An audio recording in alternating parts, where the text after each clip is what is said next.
Hello everyone, good evening. Trust you're keeping safe, trust you're fine.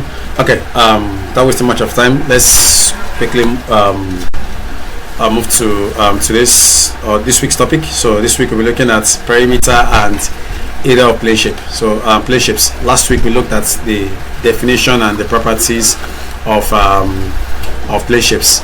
We discussed the definition of plane shapes and then the properties of plane shapes. But for this week we'll be looking at the perimeter and the area of plane shapes, that is the calculative aspect of plane shapes. So let's start from the first slide.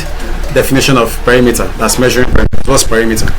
What's the perimeter of a plane shape? If you have to find the perimeter of a plane shape, what is the perimeter of a plane shape? And the perimeter of a plane shape is simply the length of all its outer boundary, that is the sum of all the lengths of its outer boundary. Let me put it in a layman's way. It is the sum of all the sides. So when you take the sum of all the sides in a plane shape, the result is the perimeter of that shape. So a shape that has 5 sides. So when you take the sum of the 5 sides, the result is the perimeter of that shape. For instance, a triangle has 3 sides. So when you take the sum of the 3 sides, that's the perimeter of the shape. A square has 4 sides. When you take the sum of the 4 sides, that's the perimeter of the shape. A pentagon has 5 sides. When you take the sum of the 5 sides, that's the perimeter of that shape. So that's why perimeter is defined as the length of all its outer boundary, that is the distance around its edges. Edges mean sides. So the distance around its sides is known as the perimeter of that shape. Now let's look at some formulas that we will be using for this class. Let's look at perimeter for now. When it's time for us to calculate area, we'll also look at area. Like I said earlier, a triangle. Perimeter of a triangle is A plus B plus C. Now where A, B and C are representing the sides. Now square is 4x. Now x is the side, 4x. Rectangle is 2 lengths plus 2 breadth. Parallelogram is 2 into bracket A plus B, where A is the length and B is the breadth.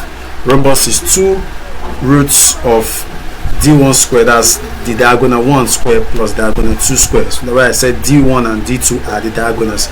Now kite is 2 into bracket A plus B. Now A and B are the sides. And then trapezium has 4 sides.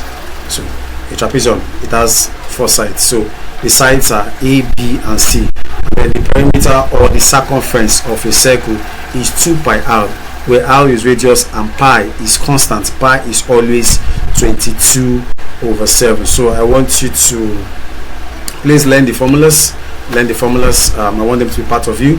So because in our next video we'll be looking at how to calculate the perimeter of shapes using these formulas. So for this video, in our next video we'll be looking at the calculative aspect of this topic, that is we'll be looking at the perimeter of various plane shapes. So just a recap of what we have looked at today. We started with the perimeter, definition of perimeter, and also the formulas of various plane shapes. So hope to see you in the second video. Thanks for listening. Please stay safe. God bless you. I remain Daniel Zubike. Thanks. Bye.